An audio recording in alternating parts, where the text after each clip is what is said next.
Good morning सभी को। तो कैसे हैं आप लोग। आज हमारी बायोलॉजी की तीसरी क्लास। तो कल हम जहाँ से छोड़े थे, जो टॉपिक छोड़े थे, आज उस टॉपिक को हम कंटिन्यू करते हैं और देखते हैं आज का टॉपिक क्या है अपना। ठीक है, तो आज का टॉपिक है अपना ये प्रोकैरियोटिक और यूकैरियोटिक। तो देखिए, प्रोकैरियोटिक और यूकैरियोटिक में अंतर क्या होता है। ये आपका है प्रोकैरियोटिक, ये आपका है यूकैरियोटिक। देखिए, प्रोकैरियोटिक क्या होता है और यूकैरियोटिक क्या होता है। प्रोकैरियोटिक में मतलब कौन से जीव आते हैं और यूकैरियोटिक में कौन से आते हैं। देखिए, यूकैरियोटिक में हम लोग आते हैं। इसको याद करने का बड़ा सिंपल सा फंडा है। देखिए, यूकैरियोटिक मतलब यू मतलब मैं, यू मतलब तुम, हम लोग, ये सब हो सकते हैं। यू आ रहा है मतलब तुम ही लोग, मतलब हम लोग आएंगे। और प्रोकैरियोटिक में आते हैं जीवाणु, जीवाणु हो गए, वायरस हो गए, ये सब। तो देखिए, इन इन दोनों का डेफिनेशन ऐसा होगा कि देखिए, प्रोकैरियोटिक वो होता है जो एक कोष की होता है। प्रोकैरियोटिक क्या होता है, ये एक कोष की होता है। प्रोकैरियोटिक कैसा होता है, एक कोष की होता है।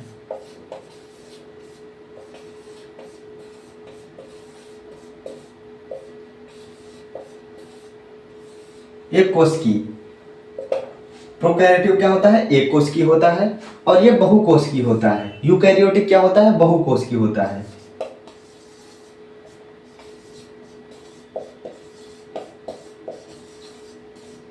ये क्या होता है, ये बहुकोष की होता है। देखिए, इसमें जो है यूकैरियोटिक में जो है, इसमें 70S राइबोसोम पाया जाता है। यूकैरियोटिक में 70S राइबोसोम पाया जाता है।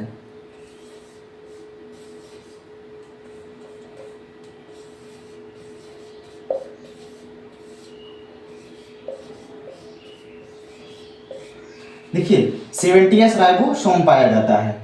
ये प्रोकैरियोटिक में 70S राइबोसोम पाया जाता है, क्योंकि इनमें ज़्यादा प्रोटीन की निर्माण नहीं होती, ये ज़्यादा प्रोटीन का इनका स्रोत नहीं होता है। और हम लोगों में जो है प्रोटीन अधिक हम लोग चाहते हैं, हर एक चीज़ प्रोटीन से ही होता है। इसमें आपका ATS,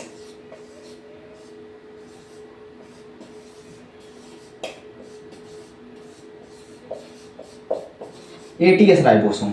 राइबोसोम का मतलब आप सब समझ ही होंगे, जो प्रोटीन का निर्माण करता है। राइबोसोम क्या करता है, प्रोटीन का क्या करता है, आपका निर्माण करता है। राइबोसोम जो होता है प्रोटीन का निर्माण करता है। तो ये जो 70S, इनमें ज़्यादा प्रोटीन की आवश्यकता नहीं होती है। इनमें हम लोगों में प्रोटीन की बहुत आवश्यकता होती है, अधिक आवश्यकता होती है, इसीलिए इसमें 70S और इसमें 80S और इसमें 70S पाया जाता है। और देखिए एक डिफरेंस,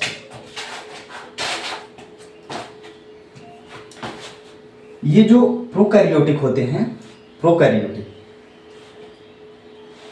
यस,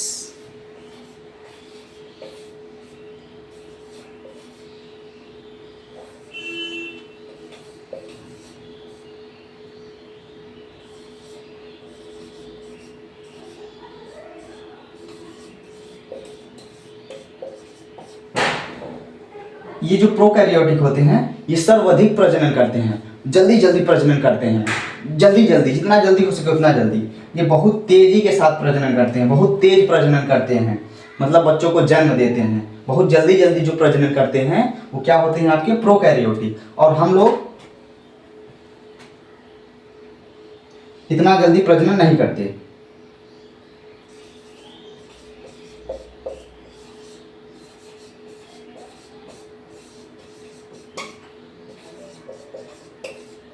इतना जल्दी प्रजनन नहीं करते। और ये जो प्रोकैरियोटिक होते हैं, ये बहुत जल्दी जल्दी प्रजनन करते हैं, मतलब बहुत जल्दी जल्दी अपने आप को विकसित करते हैं, निर्माण करते हैं। ठीक, ये क्या है आपके प्रोकैरियोटिक। और ये एक कोष के होते हैं, ये 70S राइबोसोम से बने होते हैं। और देखिए, इनमें क्या होता है, माइक्रोकांडिया जो होती है, इनमें माइक्रोकांडिया नहीं पाई जाती।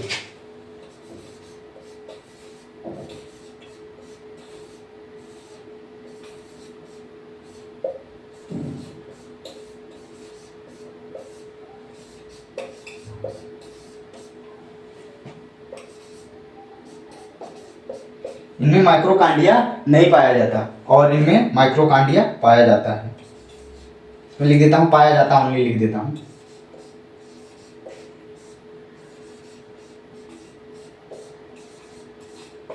इनमें माइक्रोकांडिया पाया जाता है। रुकिए मैं आपको थोड़ा सा एक चित्र में दिखा देता हूँ।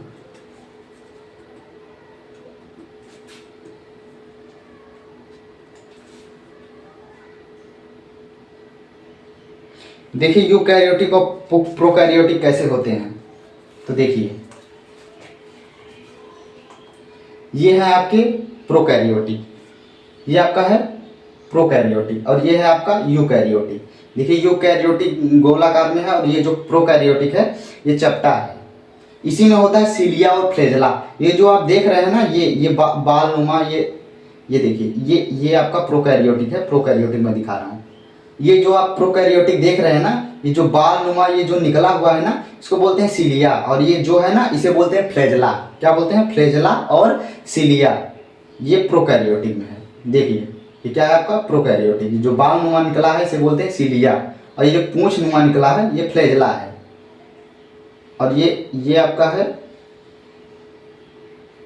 यूकैरियोटिक। तो देखिए यूकैरियोटिक आपका है, ये सभी जो मैं फिगर बना के आपको बताया था उस तरह से है। ये आपका यूकैरियोटिक है।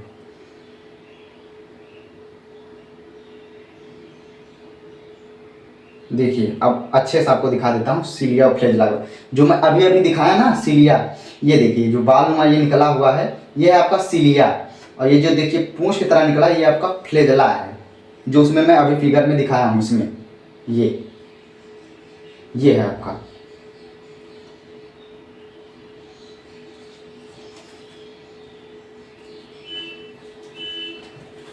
और देखिए इसे इसे अब मिटाते हैं, आगे चलते हैं।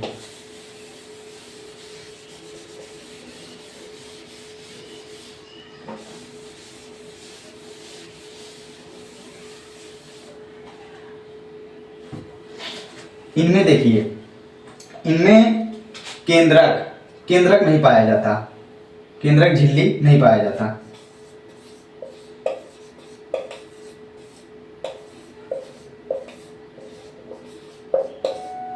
इनमें जो है केंद्रक झिल्ली नहीं पाया जाता, और इनमें पाया जाता है। इनमें पाया जाता है और इनमें केंद्रक झिल्ली नहीं पाया जाता। इनमें देखिए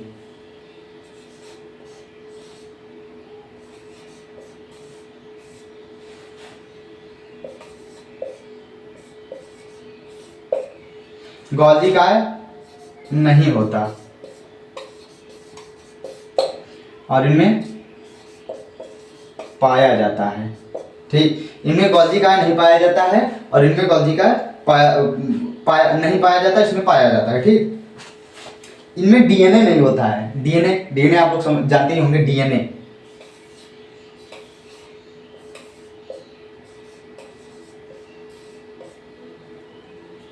इसमें पाया जाता है। इनमें डीएनए नहीं पाया जाता, इनमें डीएनए पाया जाता है। और देखिए इनमें जो वैक्यूज होता है, वैक्यूज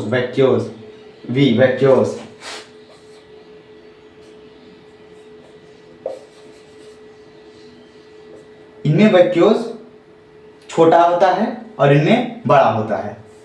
अब इसी क्रम में हम आगे बढ़ते हैं। यूकैरियोटिक प्रोकैरियोटिक ज़्यादा बड़ा चैप्टर नहीं है, जैसे मैंने बता दिया आपका। जो प्रोकैरियोटिक में था ये ऐसे था, ये ऐसे जो निकला था, और ये जो पूंछ निकली थी ये आपका सीलिया था, और ये आपका फ्लैजेला था। ये आपका सीलिया था, ये आपका फ्लैजेला था।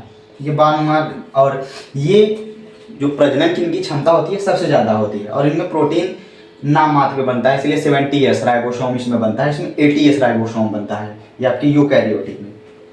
चलिए अब इसी क्रम में आगे बढ़ते हैं।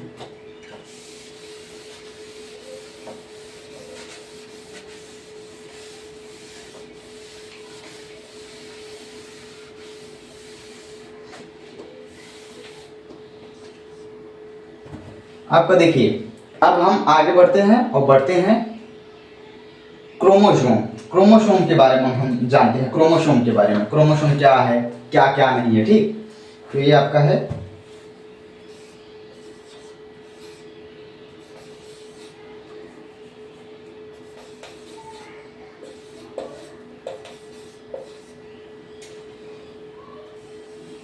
क्रोमोसोम। तो आपका ये क्रोमोसोम क्या है? क्रोमोसोम, इसको हिंदी में गुणसूत्र बोलते हैं, गुणसूत्र।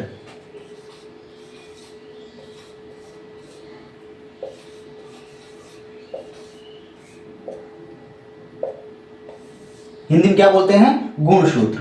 क्रोमोसोम को हिंदी में हम गुणसूत्र बोलते हैं। तो देखिए मानव में कितने गुणसूत्र होते हैं और कितनी संख्या में होते हैं?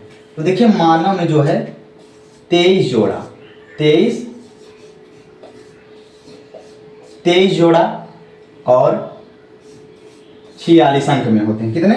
मानव में 23 जोड़ा 46 अंक होते हैं।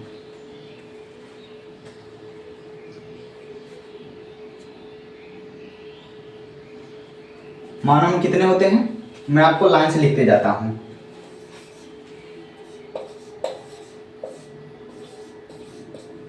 23 जोड़ा और 46 ये होते हैं, ठीक। और देखिए कुत्ते में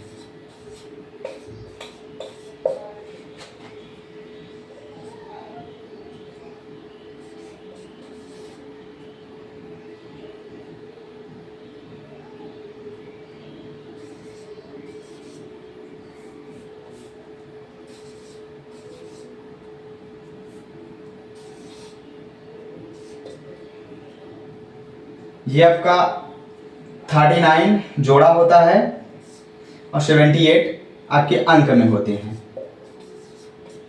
ये आपका है वो कुत्ते में है। अब देखिए बिल्ली में देखते हैं 19 जोड़ा और ये 38, ठीक। अब आपका घोड़ा में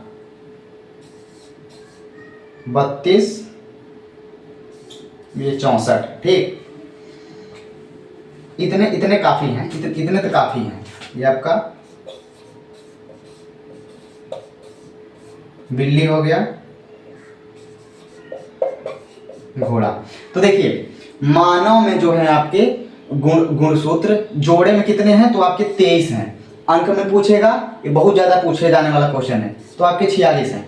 और कुत्ते में जोड़े में पूछे जाएगा तो 39 हैं। कितने? 39। कुत्ते में कितने हैं? जोड़े में, गुणसूत्र जोड़े में, तो ये आपके 39 हैं।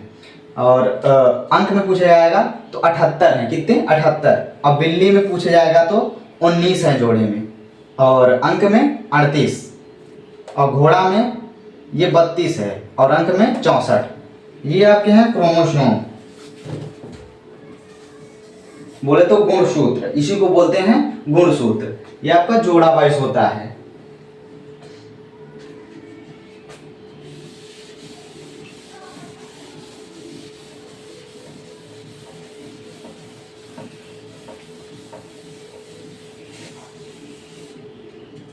तो देखिए अब हम बता रहे हैं जो जीन होता है, जीन डीएनए में, जैसे मान लीजिए डीएनए है आपका, मतलब कि ब्लड, ये आपका डीएनए है, ऐसे बना रहता है।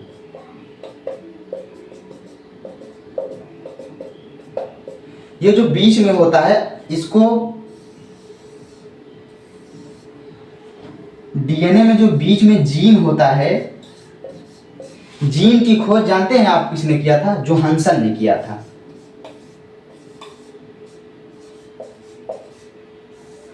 जीन की खोज जोहानसन ने किया था। जीन की खोज किसने किया था? तो आपके जीन की खोज जोहानसन ने किया था। जीन की खोज किसने किया था? जोहानसन ने किया था। और डीएनए की खोज, डीएनए की खोज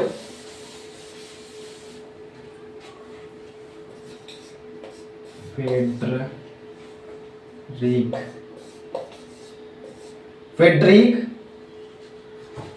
मिशन। तो देखिए डीएनए की खोज फेडरिक मिशन ने किया था।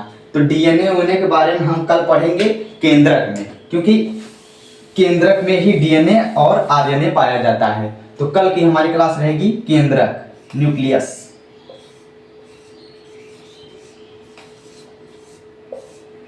कल की हमारी क्या क्लास रहेगी? ये केंद्रक, न्यूक्लियस। इसी में आपका डीएनए,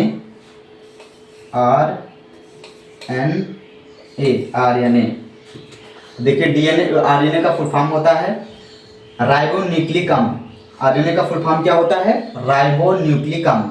और डीएनए का क्या फुल फॉर्म होता है? डीऑक्सी न्यूक्लिक अम्ल। डीऑक्सी न्यूक्लिक अम्ल, डीएनए का फुल फॉर्म डीऑक्सी न्यूक्लिक अम्ल और आरएनए का राइबोन्यूक्लिक अम्ल। तो आज की क्लास यहीं तक।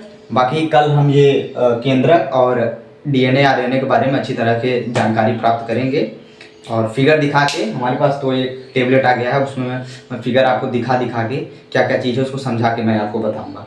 आज के लिए बस इतना है, कल की क्लास करेंगे।